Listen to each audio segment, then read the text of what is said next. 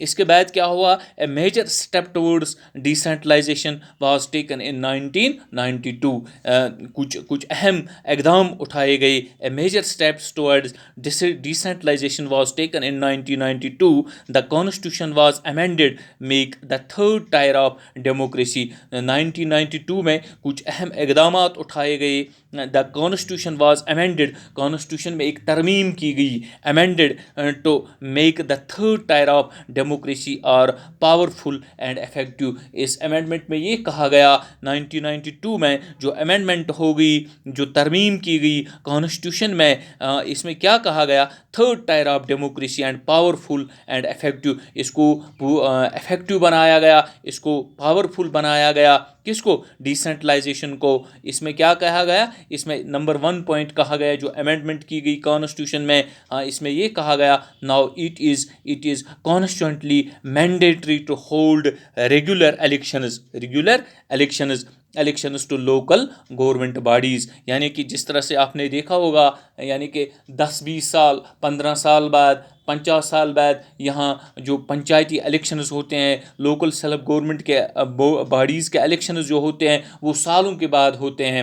لیکن اس میں یہ کہا گیا جو امینڈمنٹ کی گئی 1992 میں، اس میں یہ مینڈیٹری کہا گیا کہ ریگولرلی، یعنی کہ ہر 5 سال کے بعد local self government, local self bodies جو ہوتی ہیں ان کا الیکشنز ہونا لازمی ہے. یہ امینڈمنٹ یہ اس امینڈمنٹ میں کہا گیا. اور دوسرا پوائنٹ جو کہا گیا، seats are reserved in the elected bodies and the executive heads of these institutions for the scheduled castes and scheduled tribes and other backward classes. Seats are reserved.